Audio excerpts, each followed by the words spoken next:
Hello and welcome to another edition of Grandstanders Live. I'm your host, Scott Kerman, and I'm joined by my usual cohorts, the Professor Russ Stevens and Uncle Joe McLaughlin. Well, JP's first son, Tim Hoey, he's on a booze cruise for the Oh God. Bruins tonight. So I told him AA on the booze cruise. he needed to send us pictures at some point. So we'll miss JP's first son, but glad you guys could join us here. Well, boys, I told you until the Celtics season starts, we're starting with them first. Look, when you talk about the combine, you go to the NFL combine, you go to Uncle Joe. When you talk NBA Summer League, you go to The the professor's Professor the Russ. man. All right. So Yeah. tell us, Celtics have played what, 3 games? Three Is that games. where they're 2-1, if that means anything? Yeah. Doesn't really What's mean. your perception? Um, the new guys. Let's start with the new guys Yeah. first. So Shireman's been fine. He's not shot it well. He's gonna shoot it well. You're not gonna really worry about his ability to shoot it. Seems like he's rushing a little bit. He's not getting his feet under him. He's good with the ball. He's a playmaker, right? I mean, if Sam Hauser was a shooter, but he can't really put the ball on the floor, at least a little bit now he can, and certainly is not going to be a playmaker. Shireman is a guy who could play sort of a point forward type, in a Yeah. game. I was very impressed with his passing in Very that good first game I passing. saw. I think he had like a half dozen or more I think he had 6 assists. So, assists. yep. Um, You know who else looked good in that first game? That which was the only one I saw was Springer. yeah, Springer was terrific. He Yeah, didn't belong. He was him and yeah. the kid Well, from Yaquez Jr. there for Miami didn't belong on the court. They were yeah, too yeah. good for No, those guys. Springer was quite good. So Shireman will be fine, and his defense is going to need some work. He's not super fleet of foot. I tell you, the guy who's probably, other than Springer, impressed me the most is the second round pick, Anton Watson. It's been fantastic, Yeah. fantastic. Yeah, looks like he's been in the league for 3 years. Yeah. Wow. First of all, who would you compare Joe Shireman? Who would you compare him to in the NBA? A lot of people saying with that Ingles, Joe Ingles. I don't know. Yeah, He seems to be destined to be the Hauser replacement. yeah. Three, and they want him to improve on the D, but he does, like Russ was saying, bring another dimension there with his passing. He really knows what to do with the ball. He knows how to make the right play, almost like a guard. And he's a big kid, will get bigger and Six stronger, and he's a six. good Yep. rebound. He can rebound. He's not how I mean, he's Hauser's replacement. He may not shoot as well as Hauser, so that Right? remains to Yeah, be seen. that's But he true. can he can do more than Hauser. He can put the ball on the floor, make plays, pass it, rebound. But I think Joe's right. His destiny is, they'll probably sign Hauser to an extension and then trade him after next year. That's my Yeah, guess. right. Exactly. Either him or Pritchard. Yeah, yeah. But you've got a replacement for Hauser in Shireman. I don't think you Yeah. really have. Springer is not. Yeah. I mean, Springer could play in as a complement to Pritchard, Mm. but because Springer's defense is unbelievable. His difference in the summer league was he hit a bunch of threes in that game. A lot of them. Yeah. What's the Yeah. kid? What's the second round kid's name? And Anton Watson, he's about six Okay. eight, six Yeah. nine. Yeah. He's From been called a Gonzaga. little a baby Al Horford.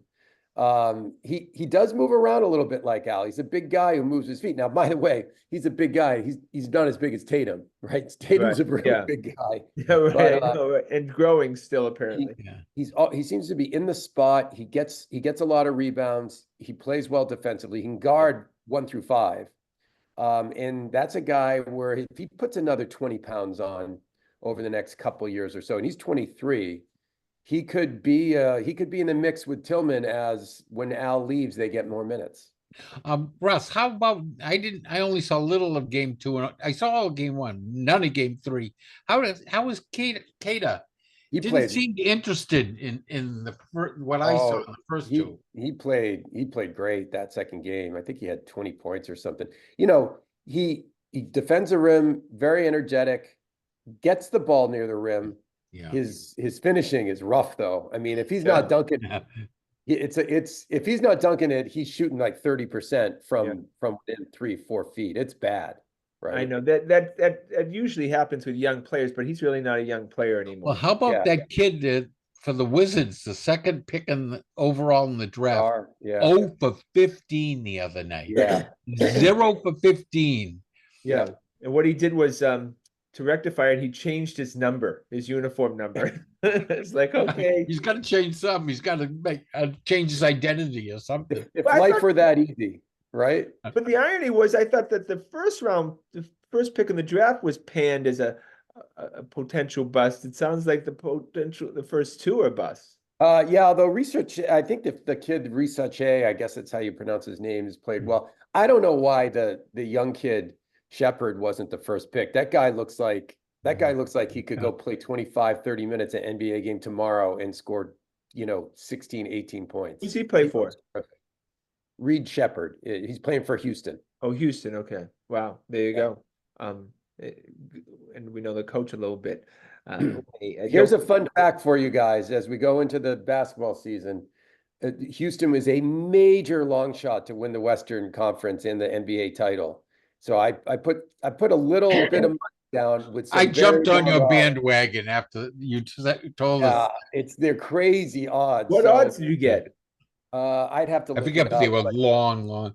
like really ridiculously long odds. Yeah. And last year, the second half of the season, they had the second best record in the NBA to the Celtics. Look, and that's a team And that was without the center. Right. That's a team that they could make a deal sometime during the year and get like a Kevin Durant type player, and all of a sudden they're in the mix. So I don't know, but so that's a fun fact. I'm going to be a big Houston Rock, big Ime Udoka. All right, I'm going to have to put a bet there so we can all do this together. All right. Has the odds stayed steady? I'm looking them up now. I'll tell you in a minute. Yeah. All right. Look, Jordan Walsh, we had great hopes for him. He's been a bust these 3 games in Summer League. Joe, that doesn't say a lot for his future. I mean, year 2, at the very least, Summer League, he should be, I don't know, almost dominating. Yeah, I think there's a difference in the way he wants to approach the game and the way the Celtics want him to play the game.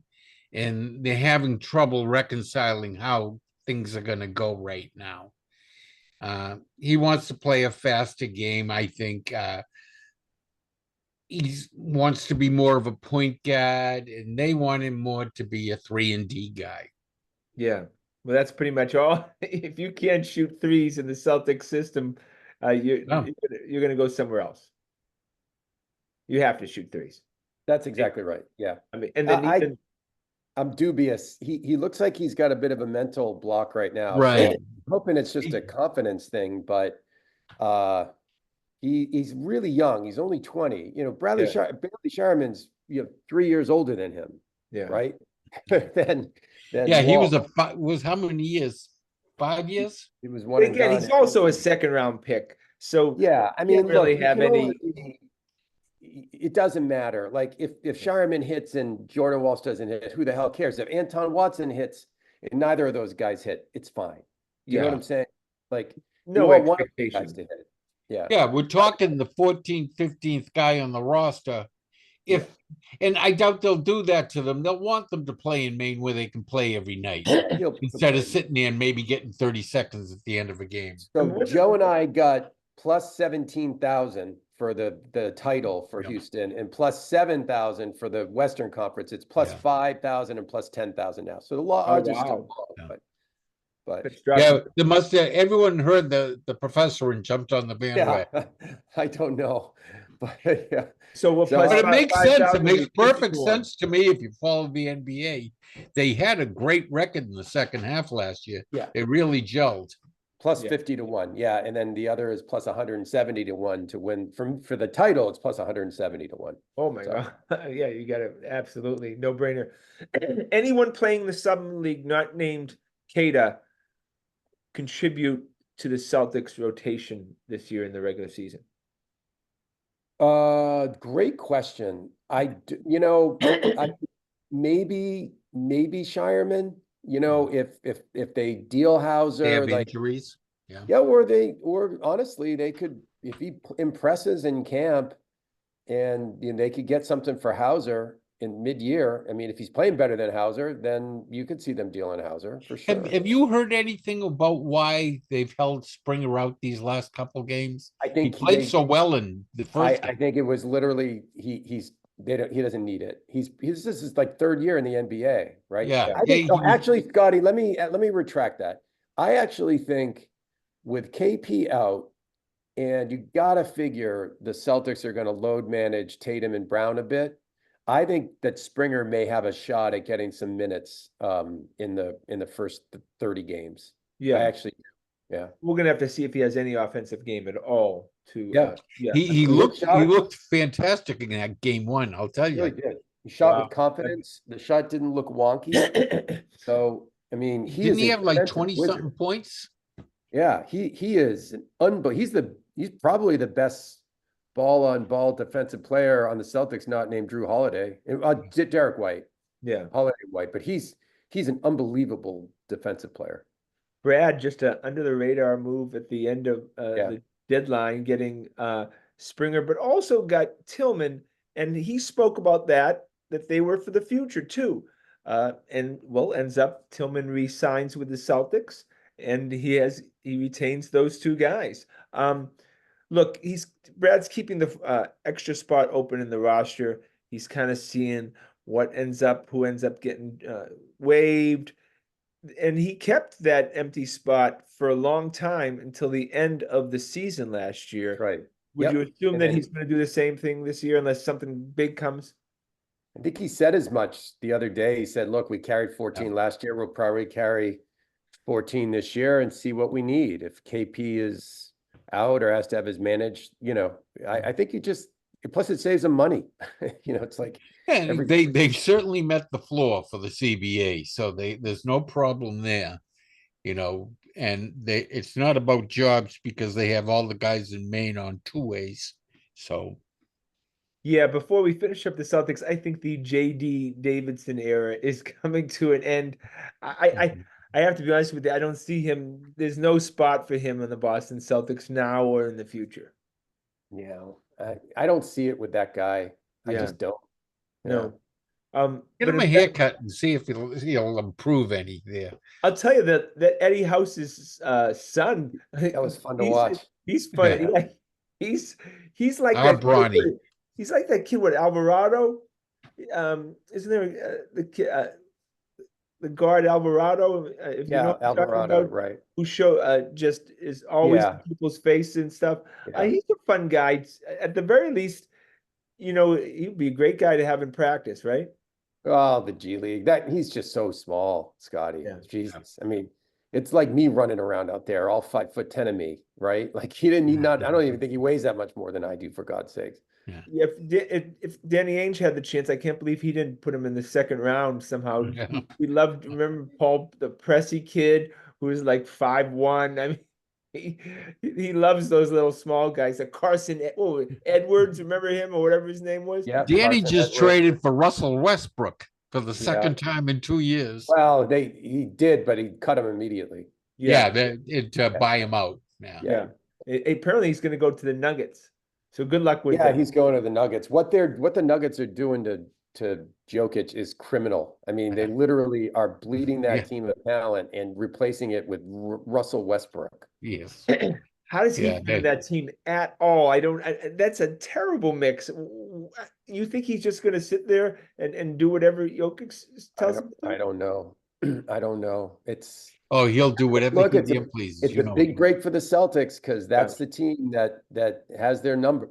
Their number, and OKC does look a lot stronger this year. They do. They look a lot stronger. They got the size they needed, and I think they could be trouble. Look, I don't think I don't think we can look past Philly. Philly's going to be very good, guys.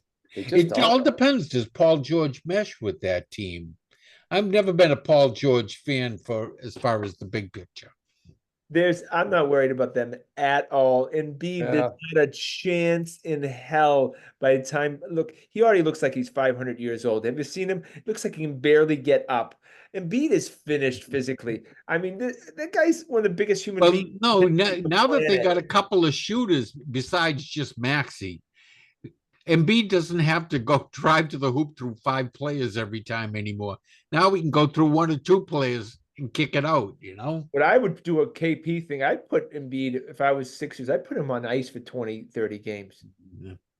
Yeah, they shouldn't put the pedal to the metal, that's for sure. The Knicks will do that. Probably the Knicks winning the East is probably not a bad bet. I don't know what you get on those odds, but Not with much being a New York team. They that's like true. crazy. But with Tibbs, man, that guy tries to win every game, and he'll run those suckers into the ground if he has To be fair, he had nothing else he could do except play G League guys where they lost so many But guys. he's always done that, though, Joe. Yeah. I mean, he's done that everywhere he's been. Those guys were breaking bones at the end. They were so exhausted. Oh my. Well, who was he the Celtics D coach? What was it? Patino? Doc. No, Doc. Doc, yeah. Was Doc? Doc's Yeah, D he coach. with the championship. With Yeah. 2008. Okay. He was there. Yeah. All right, we're going to go to the Boston Red Sox. Look, they start a series tomorrow with the That's fine, right? I don't know. One of the last times, well, I guess Mookie Betts was at home here at Fenway, or was it last year? But that's always fun. And of course, after the 2018 World Series, the Red Sox are in wild card position. They're only 4.5 games behind the Orioles for the division. Yeah. What do you guys want to do? We'll start with Uncle Joe. What do you want them to do with the trading I deadline? want them to finish what they started. Can't hear you, Joe. They wanted to keep things cost controlled and just play this out for and go with the prospects, and then they can deal with next year. Found this on the web for Siri tomorrow with the Los Angeles Dodgers, which is just fine, right? LOL. I don't know where the last times when I guess. Is that a guest? You see that? Did you hear that? What did you do there, Scotty? Fucking Siri. Did you hear her? Yes, I did. Oh, yeah. Seriously? Siri, no, it's all right. We're all set. Okay. I want them to sell, to tell you the truth. Much as I'd like them to, I don't think they have a chance, even if they get a right-handed back and a starter that can give them some innings. I still don't think they can even make much noise in the playoffs. So you want them to sell sell Kenley, sell O'Neill, everyone who they don't think will be on the team next year. Because I think all those guys can be replaced. Uncle Joe that's a little dramatic. Uncle Joe is the Grinch who stole the baseball season. Yep. Yeah, if you're gonna have a bad year, have a bad year. Don't wishy-washy like Heim used to do. They're having a sell a little, buy a little. Yes. Joe wants the Red Sox to get more prospects for him to hate. That's exactly right. Well, we can get rid of, if we can get rid of Nick York anytime now. Oh boy, here he goes. Why do you have? He's gone from their number 3 prospect to their number 12 prospect. I think last I saw he was number 15 and fading fast. You're just making this stuff up. There's not one factually correct statement you just said. What are you talking about? He's lighting up the Worcester. He just turned 22. And you always say Worcester is where they go to die. That's where they put everyone they don't want. All right, Joe, if I have a mute button right now, I'm muting you. Go ahead, Russell. So I was where Joe was, I don't know, 2 or 3 weeks ago, and I reserved my right to go back to where Joe is after the next 10 games, right before the break, because the games are harder. But I think you got to give this team. I think it's just bad karma to tank a season when you're 10 games over 500, right? And these guys have played well. They deserve something, but understand what they deserve is Nate Eovaldi and a Justin Turner. Like, they need a Steve Pearce bat, and then they need a guy who can come in, a veteran, a rental, who can give you 12 starts, and you say to your guys, we're going to give you a shot at this thing, but we're not unloading any of the big 3 or the big 4 or the big 5. I would trade Nick York for an Eovaldi, because Nick York has nowhere to go for the Red Sox. You got to get something for Nick York at some point in time. He's not going to play for the Red Sox. So, like, take a prospect or 2 prospects who you don't think are going to play for you and go turn them into a couple of guys and give these guys a crack at making the playoffs. Yeah, but look, if I want to Evaldi, I want him for next year. I know he has an But you option. can, but you can sign him for next year. I Yeah. mean, he likes Boston. He would have signed with us, and you could go to Evaldi. You could sign him in a week and a half for a 2-year extension if you wanted to. Scotty, who did we got Valdez from Texas, didn't we? From the for the Houston, yeah, Houston, Valdez, Oh, Houston. I was going to say, Valdez and geez, we could send we could send like 4 second basemen that haven't worked out down to them if they want. look, I Turner you could get for free.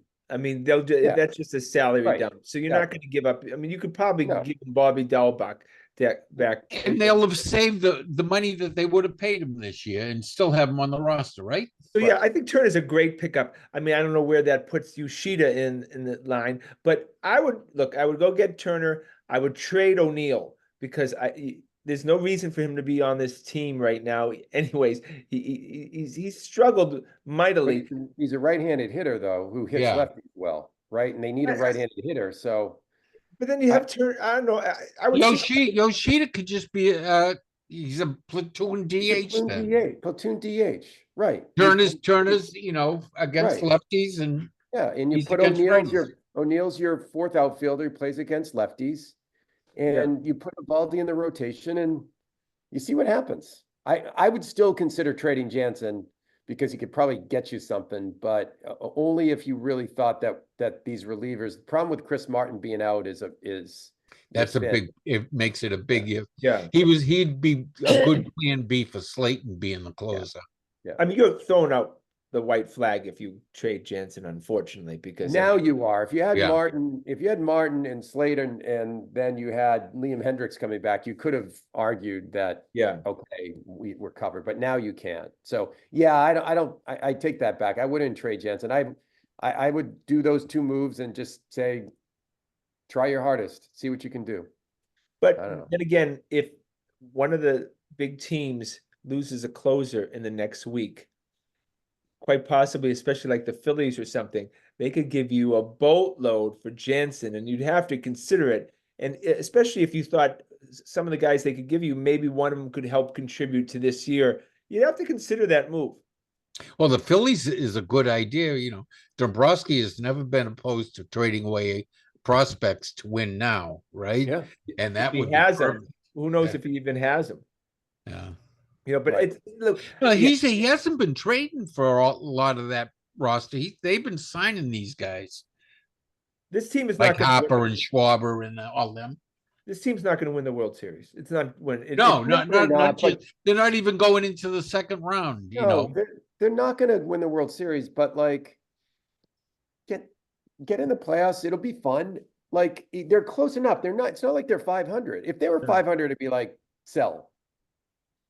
They're 10 games over 500, 9 games over 500 or something. It's like, I think if Cases was in this lineup right now, I think our perception would be different. But because then you have one of your big boys back, and that's what we have to talk about. Nobody loved Tristan Cases more than I do, but I'm quickly tired of his act. Do you think the Red Sox is signing off on Tristan Cases starting his new meteor career while he's a complete failure at it? I saw his first attempt. He did a finessing before the All-Star game. He went, I forget who he was interviewing. Yeah, he interviewed Dom Smith, yeah. And everyone, Dom and everyone else thought he was joking because he was talking so fast. Yeah. He was unintelligible. No, but Joe, I want to talk about the fact that this guy has a mystery injury now because he no longer has a rib injury. That MRI said it was cleared up a few weeks ago. He's not in any minor league rehab. He spends a couple of days in the All-Star game behind the mic. I've never seen this before from a young player. Have you guys? Yeah, he's that generation where he just wants attention. He's in love with the camera, right? And which is fine if you're playing and you're playing well, but it's not that great when you're on the DL, frankly. Yeah. And I don't, I feel like I give these guys a wide berth. And he was funny when they mic'd him up. Like I understand why. Like he had an interesting appearance on Sunday Night Baseball where he talked a mile a minute, but I don't need to see that all the time.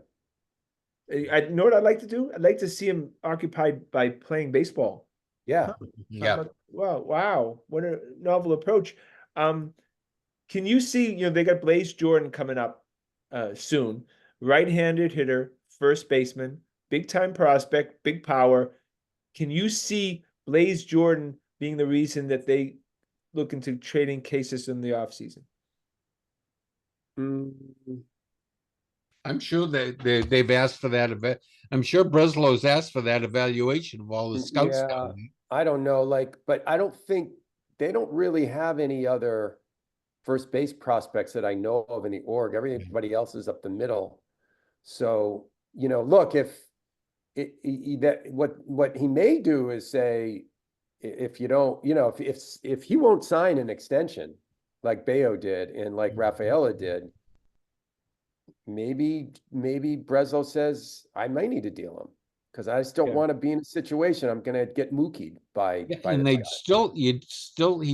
they still have control for at least a couple more years, 4 years. right? You'd have 4 more years after this, right, Russell? I guess so, something like that. Yeah, Yeah. I don't know. So that would make him a valuable trade chip too. Oh, Yeah. Look, absolutely. if they really decided that they don't have, here's a scenario. They have no pitching prospects in their organization right now, None. right? No one at AA or up, and the guys that were there had blown their arms out. And so they may sit there and say, we've got to get some young pitchers into this pipeline, and we're not trading one of the big four. So No. who's the next to go? Well, Casas is sitting there, and maybe he's a pain in the ass, didn't rehab hard enough, and you can get a young pitcher. See you later. Yeah, I can. I think that's By the way, you can move Devers to first base. Yeah. That's a bonus thing too. If you have someone you pick up in the free agent or a prospect comes along as a third baseman. I don't think they have much at third base right now. Oh, well, a guy who could play third base, they've been talking about this for a little bit, is Teal. You could put him up at third base. Yeah, maybe. He's So much more valuable or as a guy catcher. like Campbell. I mean, Or Mayer. That's not a bad idea because you No. could have him under the tutelage of Veritek. Maybe at the Mayer's a catcher third position. baseman. Maybe well, Mayer's a third Russell, baseman. look, as long as he's on the team, but he plays third base a lot in Portland.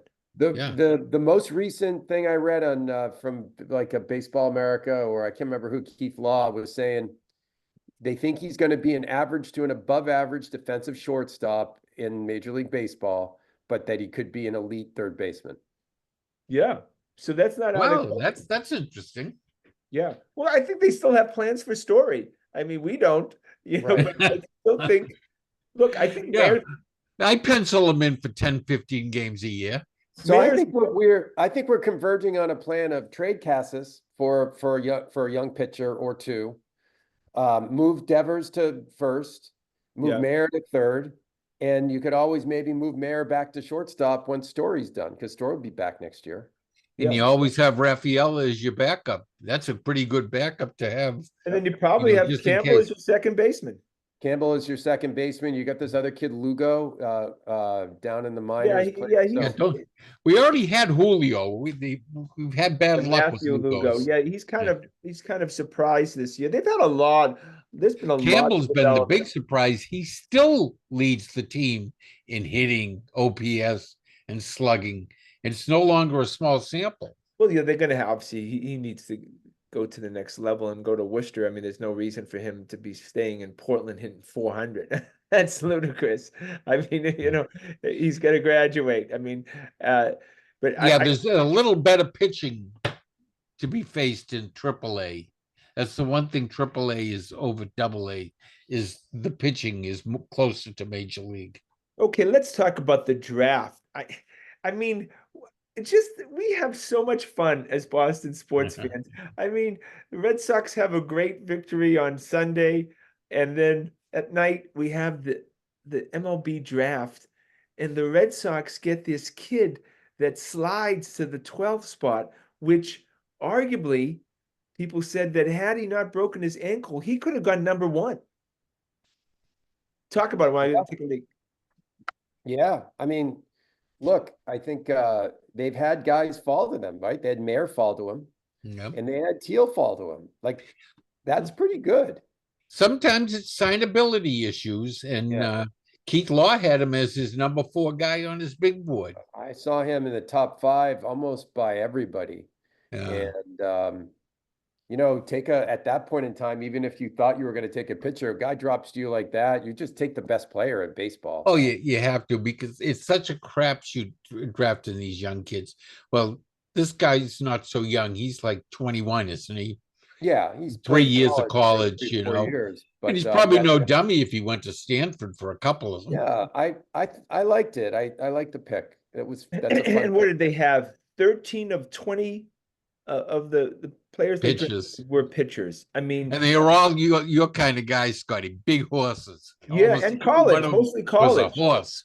Yeah, Yeah. mostly college guys, and I think that's the trend, is that the Red Sox, other than Mayer, have been kind of burned by drafting high school players, the Trey Balls of the world, which they missed completely. Jay Grooms and Rooms, right? They missed Yeah. on both pitchers, and top 15 for high school players, and now they're going to just go with college, and I think a lot of that is the trend all over the major. And they went for big guys. Everyone was like 6'5", 6'6", even a 6'7" guy. You know, you gotta have guys force. that you're gonna love the lefties. They'll all probably remind you of us. But the fact is, now when you could draft college guys, as we've seen with Teal, they're not, if they're going to progress, they're going to progress pretty quickly up in the system. They're not going to, they're not going to rookie league. They're going to start at a single A, and they're willing to drop, bring them up to high single A real quick, and then they end up during their Portland first season within a few months. So these guys become in play pretty quickly, Well, they don't have to learn to adjust like a high school kid would be to being away for the first time, Right. or like the foreign kids learning a new language, things like Look, that. and you've got the Pittsburgh pitcher showing you the way. He was pitching in the College World Series 2 years ago, skiing, and with these big guys who throw hard, they'll bring them up and turn them in. They're going to try to get a staff together like Tampa Bay used to have, where they just got a bunch of guys who throw really hard, right? Yeah. For a couple of innings, and you can get those guys into your bullpen quick. I found it interesting that you can now trade draft picks. So I forget whoever traded the 39th pick in the draft, so that's actually in play now, which is fantastic. I don't know why it wasn't before. Makes it more fun. Did the Orioles pick up the number 2 from a trade? I don't know, actually. I didn't see that. Because they shouldn't have been picking there, given their position last year. No, they got an extra pick because they had the Rookie of the Year. But usually that comes at the end of the round. But the Orioles didn't have the second pick in the draft. Didn't they? Oh, okay. Maybe I'm wrong. Interesting. And I think you're going to see more and more of this across the Major League Baseball from what I've read. There's a kid, I think his name is Carson, that they drafted in the 8th round that they think the shortstop, the two-way player. Yeah. I think you're going to see more and more of that. Yeah. Guys who are that'd be pitchers fun too. Yeah, that'd be fun too. Right. I don't know why we haven't seen more of that already. Ohtani maybe, spawning a new generation of that. Right. But, guys like Dahlbeck apparently could throw 96. Why wasn't Dahlbeck a two-way player? I think Ohtani they make them choose one way or the other. That's what it is. Yeah, I think Ohtani might open some doors, though. Yeah. You also remember, you have the DH in the National League now, too, so that makes a little bit of a difference. Oh, yeah, good hitting pitcher could be a DH. Yeah. So we speculated what we want to do. What will the Red Sox do, Russell? I think they'll add a little something. It may feel like they're middling it again a bit, right? But I think I don't see them selling unless, again, my caveat was if they lose 7 out of the next 10 games or 8, I think all bets are off, and Breslow would love to sell at that point in time. And Joe, they have the hardest schedule moving forward for the rest of the year. I thought they were going to fall apart 2 weeks ago when they had to face that murderer's row. They went, where'd they go? 3 games in Toronto, then two them, and they swept them. Then took 2 out of 3 from Philly, who had the best record in baseball at the time. Then took 2 out of 3 from the Yankees, who had the best record in the American League at the time. They went really well through that little hard stretch. So maybe they can do it. They've proven me wrong all year long. I hope they keep doing it. Rumors are that the Red Sox will pay Alex Cora, and that Alex Cora will take the money. So Well, yeah. it's not out of the question. Yeah, so they're saying he doesn't want to leave. He just wants to get paid a shitload. Yeah, money will. I think if they go offer him a big contract, he'll take it. Like I don't think this is any more difficult than that, right? Someone's going to give it to him. It may as well be the Red Sox. Yeah, somebody's just going to give it to him. That won't, it's pocket change what managers get compared to, say a top line superstar like a Soto's going to get, or Ohtani, them get. Yeah, it doesn't affect the aprons or whatever, Yeah, there's no salary cap on managers and coaches. Absolutely. Look, this is all on Henry that Alex Cora hasn't been reacting. I thought, to be honest with you, okay, maybe they'll get together in the All-Star break. Sounds like a perfect time to start the on Friday. Wouldn't that be a huge boost to the team if all of a sudden on tomorrow they have a press conference and announce an extension for Alex Cora? That would be great. I mean, that would give this team some juice. It's not great that they have a lame duck manager on a team that's doing an incredible job. It doesn't make a really good job. But it's not so much he's a lame duck, as he's the one who's lamed himself. He's the one who refused to negotiate. He's lamed himself because they haven't come to him with a freaking what's his face contract from the Brewers, Craig Counsell or whatever. Yeah. Right. You give him the Craig Counsell contract, he's signing on the dotted line. Come on. Yeah, who the fuck is Craig Counsell? Who gives? He doesn't want anything. What kind of middle of the road manager is that? That he gets that number, he has to get that. And again, why would you replace Alex Cora? He's doing a great job. Isn't that what you want? You want guys to do a great job and then you pay them. Does he not understand business anymore? He does a great job with the say emotionally vulnerable ones like Erod, or especially the Spanish speakers like Duran and Erod. Oh, that's a great point, Joe. He's doing a great job with Duran because he's made him a superstar.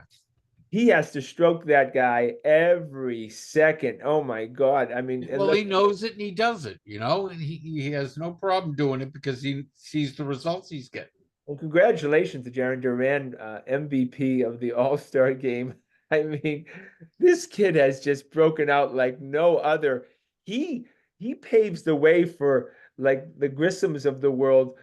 You can't kind of give up on him, because if he had his way, Jarren Duran would have been traded for a bucket of the professor and 3/4 of the Boston fan. I've been proven wrong. I admitted that, thank God, a long time ago. But I'm just saying that most people would have driven him out of town. Yeah, that ball falling behind him and making Verdugo go fetch it. That was just like. Well, and we were all saying late last year, do you trade Duran? Did he just raise his value high enough to trade him because he's not so reliable? Well, Russell, we were talking about trading him a few weeks ago too. Look, by the way, if someone came, he's 27. If someone came to you with a Godfather offer right now, you wouldn't trade him? He is such. You look at the stats of when he's playing and when he's not playing in the last 2 years. It's incredible. He's what we've always dreamed about. But again, like you said, the cupboard is bare in pitching. If you're going to give me a legitimate third starter who's cost controlled, I'd have to do that, knowing the count that we have the outfielders coming up in the system. I think you have to do that. Yeah, you could, if you could get a great starter, like again, a second or a really good third starter by trading Duran, and you otherwise would have to trade one of the big four. I trade Duran for, he's 27. I mean, these guys are 22, 21, 20. Roman Anthony's like 20 years old, for God's sakes.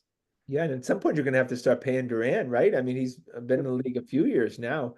Um, yeah, I don't. It's funny. I try to figure out the starting outfield when you put in Anthony, and then you put in Rafaela, and But then that it would be just like 2018 if you had Anthony, Rafaela, and Duran, three homegrown guys in your outfield all doing well, what this kid they just draft. What's his name? Montgomery. Yeah, I mean, it won't Yeah, be he's an two, outfielder too. That's two right. years or so before he could be up, right? So it's yeah. I mean, it's a good problem to have.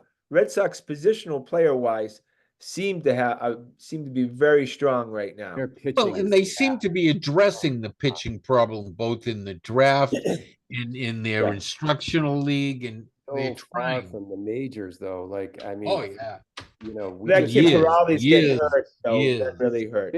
that's a big loss. Peralta's Yeah. getting hurt, and then Mata didn't pan out, and you just go down the line. It's just like, really, that's it. Well, Mata's They've going to got do. a There's blank something 2 with or 3 Mata. years. Mata's going to either be on the team or cut tomorrow, I think, and then that's Yeah. it. Okay. Is he on the 40? He has to be. He's been on the DL or whatever on a rehab, but Okay. he's put up or shut up for him. I would assume they'll give him a tryout and take some of the drug we have. The guys I don't even know their names still. The couple of pitchers. We got a guy named Horn on the team, just so you know. I don't know what he does, but apparently he's on the Son team. of Sam Horn? Yeah. All right, boys, we got to go to the New England Patriots. Does training camp start tomorrow? No, I Uh, think that's next like an week. OTA, isn't it? Yeah, I think it's No, next week. no. Training camp, I think, starts tomorrow. They said this week. It's Thursday. I think it starts They tomorrow. do get to start earlier than every other team because they have a new coach. No, I'm pretty sure it's usually like July 19th, Yeah, isn't it? but they get to Oh. start before everyone else in the league. They get an extra week. When is it? Open practice dates. Oh, those are open practice dates. With veterans are reporting to camp on July 23rd. Oh, okay. Yeah. Oh, so the rookie's already there, probably. Yeah, it must be trickling in or there or whatever. Oh my God, the hype machine. It's not even me anymore. I mean, it's everybody. I mean, you just hear it on the street. Drake May, About the second string quarterback? there's no question. I mean, all right, and that's my first question. And we'll start with Joe. Who's going to be the starting quarterback game one for the New England Patriots? It'll be Jacoby Brissett. They don't have, they are tanking Scotty. They have no plans to start him unless they have to. If their hands are tied and Brissett gets injured, they will start him. Otherwise, they're just going to keep him in a little, nice little comfortable box. Well, if you were tanking Russell, wouldn't you play Drake May? Yeah, but the problem is that you're gonna damage Drake May in a tank. Like, I don't think you'd be, that would be so unwise. You'd have to fire everybody if they did that. Yeah. Does Drake May play during the course of the season? Because Joe, based on your fact that if we're tanking, then they would rather he didn't. I think they want him just to have like an apprentice season where he just sits back and watches. They might not be able to do that if they only carry 2 quarterbacks. And Brissett, who's known to get hurt, he plays a reckless style. well, so does Ayuk? There's any chance he comes to the Patriots? Because apparently, do you want him? Do you want to? No, I actually don't want him, but I think there's no chance. By the way, I think the best possible scenario would be he sits out. What do they have to sit out? They have to come back and play the 10th game or whatever. So he sits out half the year. He comes back so he can toll a year, becomes a free agent. Then I think the Patriots should sign him as a free agent next year and sync him up with Drake May his first full year as a starter. I'm all in favor of that. Patriots are going to be loaded with money next year. Yeah, and the last thing you want to be doing is giving up a second-round pick, which could be at the top of the second round. And all of a sudden that's like a first-round pick, and then you got to pay a guy big bucks. And like you said, Russell, He's going to free agency. I hope. Oh, I mean, unless he I think gets they'll get traded, something done there. unless They, he gets traded, he's going to free agency. yeah, because they, every year it's something with San Fran. Debo Samuel 1 year, Bosa last year. This year it's Ayuk, and they'll take care of it. They're not like the Cowboys that have to pay 3 or 4 guys this year. It's just Ayuk. They'll take care of them. Okay, what are you guys most excited about, other than Drake May, which of course he's the Messiah? Who are you interested in seeing most in their progress during training camp? Russell. Well, I'd love to see Pop Douglas take another step and turn himself into just like a real weapon, like a real 3-down weapon that they could rely on all year. I mean, it'd be the best development that you could get, plus the rookies. Yeah. Right. Joseph. Well, I think Pop Douglas will take that step this year, and he'll lead the team in receptions and yardage. But I want to watch the rookie Polk and who's the 4th round pick? Baker. Yeah, I want to see them. All the writers raved about Polk in those OTAs. Yeah. So hopefully there's something there, because he was like their second choice. Remember, they wanted the guy from Texas, and then Kansas City traded up and in front of them and snatched him.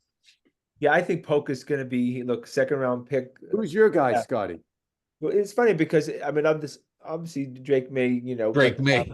But no, it's Polk and Baker. I think that we have to draft a quarterback. A wide receiver that can play and can contribute. And if all of a sudden we spend a 2nd and 4th round pick, and they've got a lot of hype, they're about as hyped as I can remember wide receivers coming into here. Yeah. At least one of them's got to end up being. And it's easier to watch for wide receivers than like watching a defensive tackle, seeing his development. It's wide receivers stand out much more if they play on the field. But the fact is that if those wide receivers pan out, I mean, the Thornton and N'Keal Harry just stand out in Bill Belichick's resume. It's just horrific picks. I mean, just not really paying attention and not doing your research. It was a symbol of everything that had become wrong within that org, right? Was just his like hard-headedness on that stuff and just bucking the conventional wisdom, because conventional wisdom on wide receivers seems to be way better than anything that Belichick ever did. Yeah.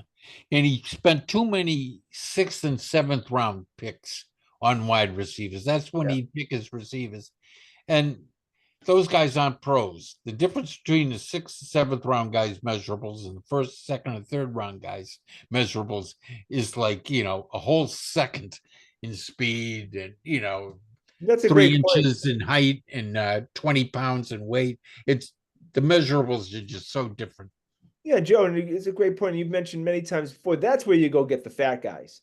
That's where you get the 6th and 7th round. That's where you get lots of fat guys, and then a lot of them pan out and have long careers in the NFL. But yeah, you're right. You don't get the positional players at that late. I mean, come on. And let's as skill players, the Tom Brady's just a huge outlier. They just don't happen. Skilled players usually aren't found in the 6th, 7th rounds. Juju Schuster, Booty, Thornton, Rager. I mean, if any of those guys are on the team, what are we doing here?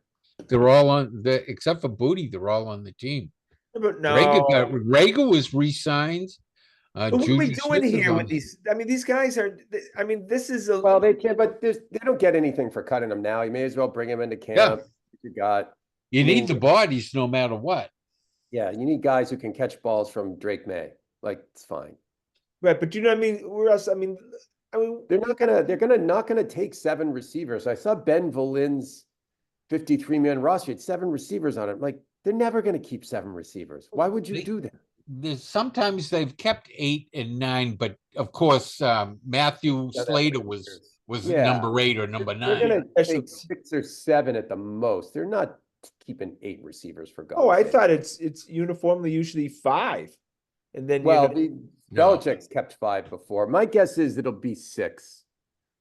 It'll be 6. It depends on what kind of talent you got. If you got a lot of talent, you keep 6 or 7. Another One guy thing that Greg Bedard has said about this regime, because they clearly are mimicking the Packers, and Bedard covered the Packers. He said the Wolves have always reserved like 5 spots at the end of their roster, and they are constantly churning guys in and out of that all year long. Like he said, you're going to see guys in week 8, and a new guy is going to be on the team at the end of the roster, and he'll just keep turning it over until he finds people he likes. yeah, right. Who was that guy that was on and off the Patriots like 16 times in one season? Yeah. The coach's son, right? Yeah. The lineman. Ferenc. Oh, Ferenc. Yeah. He retired finally. Yeah, I'm sure he was every He week. was Kurt Ferentz's son. Yeah. Okay, the Judon situation. The fact is, this team is ranked by many as possibly the worst team in football. Does Judon not read the room at all? Do you think anyone cares if Matthew Judon is Well, on he the changed his tune. He said all those reports were lies, and he hasn't planned He's on not sitting playing them under that either. contract, though. There's no way he's playing under that They'll contract. give him a little sweetener and say keep your mouth We shut. should- I'm with Scotty. We should trade him. What are we doing? That would drive me crazy. If they bring Judon into this year, that's going to make me crazy. It's just not necessary. But yeah, it's a good way to tank. Get rid of him. Just get draft capital. Yeah, take a Look, 3rd round pick. Be like Jenny, stock 2nd round picks. Well, we've learned now that people aren't going to give you much for an old veteran who was Nope. injured most of the season. Whatever. Who even cares? 4th, 5th round doesn't even matter. Plus, they got to pay him a big salary. No, people would just as soon not trade for them. It'll be a Those nice guys. surprise. It's like, oh yeah, when we're watching the draft next year. Oh yeah, right. We have that 5th round pick from Judon. Come again. You can pick a gen, but nobody. Look, this is about Drake May and the young players. It really is. Last thing we want to do is have all of a sudden every night, and that's what the media is going to cover is Judon bullshit. Mm-hmm. Yeah. Yeah, I know. It's just a big distraction. Yeah, and the fact is, he didn't even play last year hardly. Yeah, it's just a dog and pony show off to the side, and the team gets to run their business. Team is happy to have that be the show, and they can get about their business. Look, nobody's talking about Christian Gonzalez, but I mean, the guy has all the ability in the world. I mean, this guy, he needs to stay healthy, number one, because he hasn't proven that yet. But I mean, this guy's going to be quite a stud, I think, moving forward. And when we talk about the Patriots have no stars, he could be star number 1. Mm-hmm. Mike Haynes. I mean, this guy, I mean, of course, he has to stay healthy because He's got to prove if it happens again, he will have the injury prone label put on. That's right. Another guy before we go to the Bruins, this kid Bell. I've read so much stuff. The kid, the tight end, the H-back type. Yeah. I think he was he slid to the 7th round, and people were kind of shocked by that. This is the kind of guy that you'd like to see in the system, because the Patriots could use a guy who could block, a guy who could, who has some speed, who could play a little tight end. How do you think he fits into the system? Fullback. Yeah, probably just gadget guy. I don't know. Can he block a little bit, get open and catch a pass? I mean, it'd be great if he stuck around. That would be awesome, because you'd have that, but he's a 7th rounder for a reason. But we need athletes. Yeah. If it can, a lot of fullbacks are like 6th and 7th rounds. If they can learn to run into that line, kamikaze style, find that middle linebacker and take them out. Running backs get 5-6 yards every time when you got a fullback that can do that. Russ, you led off with the Patriots talking about Pop Douglas. He was a 6th round pick last year.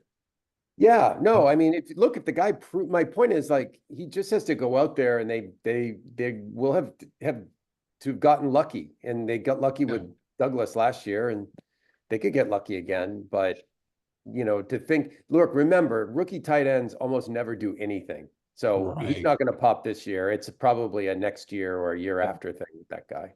Zach Sudfeld. That's all you Yeah, gotta they don't say. do Remember him? Oh He my was God. gonna be a Hall of Famer, and they cut him before camp. They don't I do know. anything. Look, I'm just excited the Patriots are starting again, and I can actually root for the Patriots again. And again, I'm going to say this every week. We're not going to start rooting against the Patriots till what week, Russell? 16. Yeah, no, maybe like 13 or 14, we're going to start to smell it. If they're 3-10, it's Okay. going to be tough to root for them, to be honest with you. I just want to be honest with you.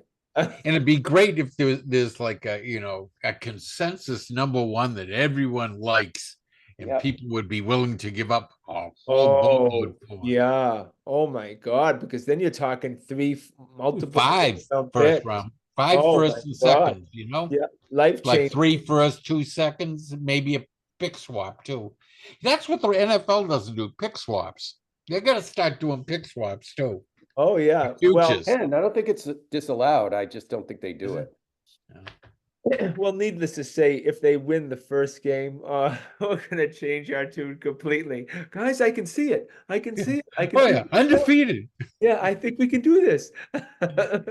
All right, boys. Well, I'm looking at the schedule right here. We're going to the Bruins, and of course, our Bruins representative is doing his intelligence at the Booze Cruise right now. It's always very funny to see Timmy with pictures of like the players, and it's literally like his sons. So let's see what comes. But why haven't they re-upped Swayman? I mean, it just seems like He's got all the leverage. He knows they have to sign him, and he's holding out for more dough. Shouldn't they have done that already? I think they should have done it last year, but they couldn't because of the salary cap. Their hands were tied. They couldn't do it, so they had to wait till this year, and they had to wait to get rid of Almach to have the room. And now he knows they don't have any other options, and so and he knows how much they got under the salary cap, and he wants everything except maybe the last penny. Russ, do you trust Sweeney anymore? Well, look, I don't blame Sweeney for last year. Like, I mean, he did what he needed to do at the trade deadline the year before. He had an all-time team, and he pushed all the chips into the middle of the table, and they fell flat. And then he didn't have any money and any chips left. So I don't blame him for last year. I mean, think about the team he put together last year. Those marginal guys he picked up played well enough to get them right into the mix again. No. Right. But he's obviously given away a lot of draft picks, but he's drafted poorly. Yeah, I mean, look, I can't remember who was that DeBrusque draft. That was a disaster. I think that was before They had the him. 3 in a row, but I give him a pass on that one. He was named general manager like a month before. Yeah. He was using the same scouts that were there under Harry Sinden and from probably before, probably under Milt Schmidt, the same guys out there that he didn't have his people in place, given I guess, Scotty, if you some analysis of these hockey GMs, Sweeney would be in the middle of the pack maybe on the draft. You think? Yeah. See a guy like Lowry makes him look good.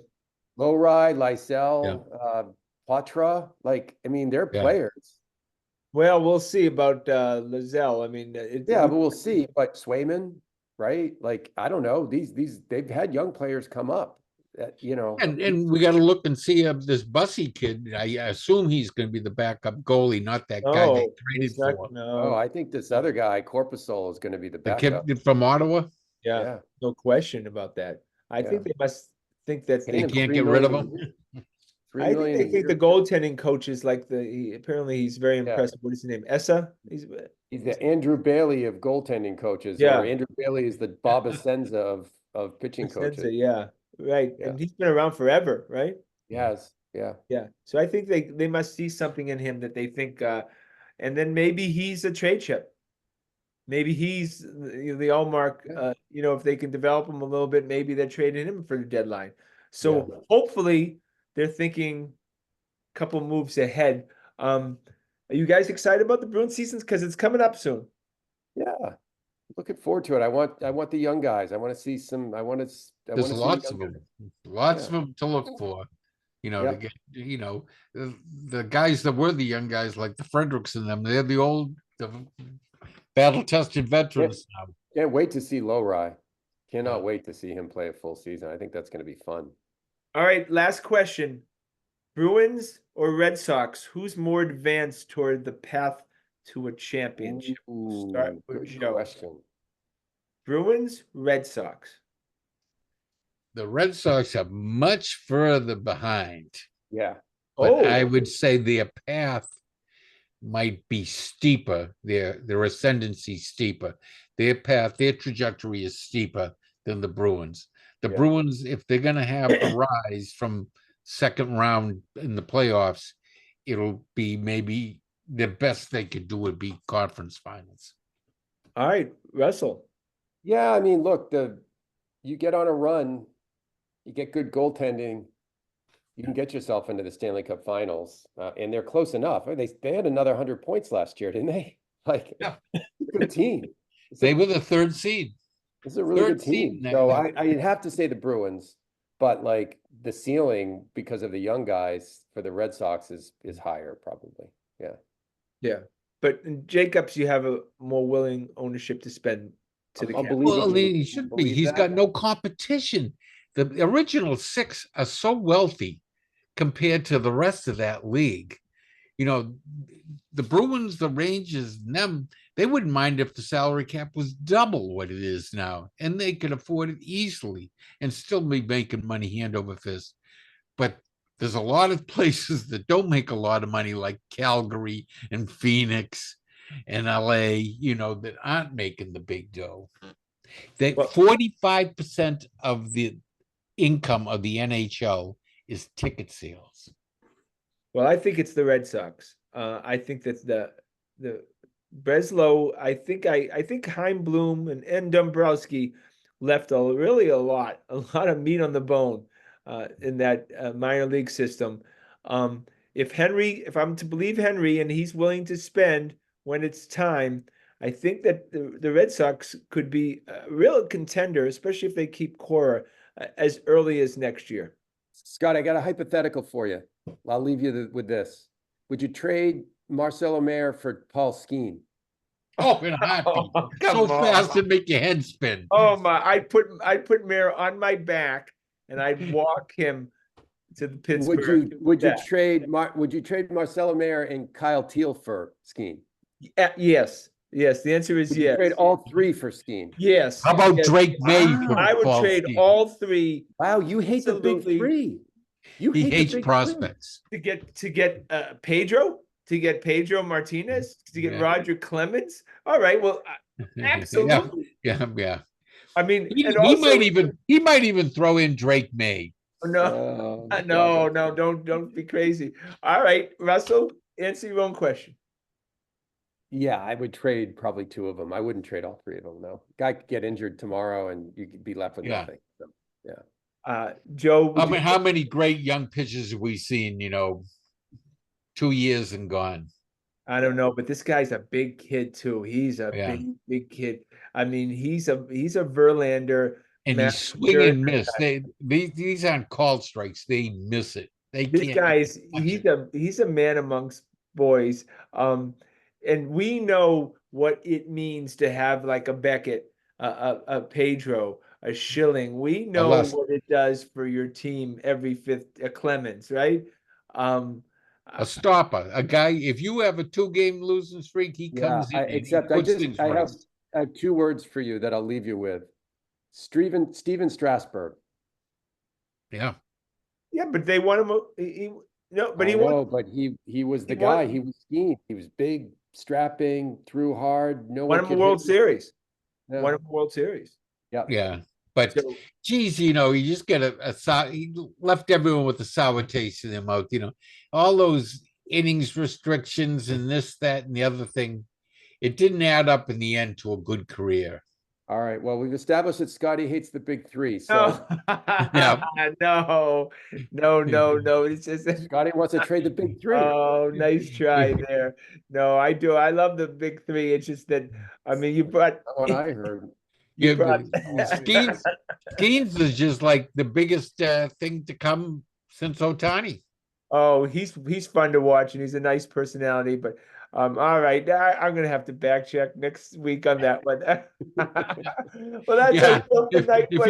if he has to get Tommy John next month, we'll Oh change. my, well, that's our show for tonight. I want to thank the fellas. Please check us out on our website at thegrandstanders.com and tune in again next Thursday night at 7 o'clock for another edition of Grandstanders Live. I'm your host, Scott Kerman. Have a great and happy night.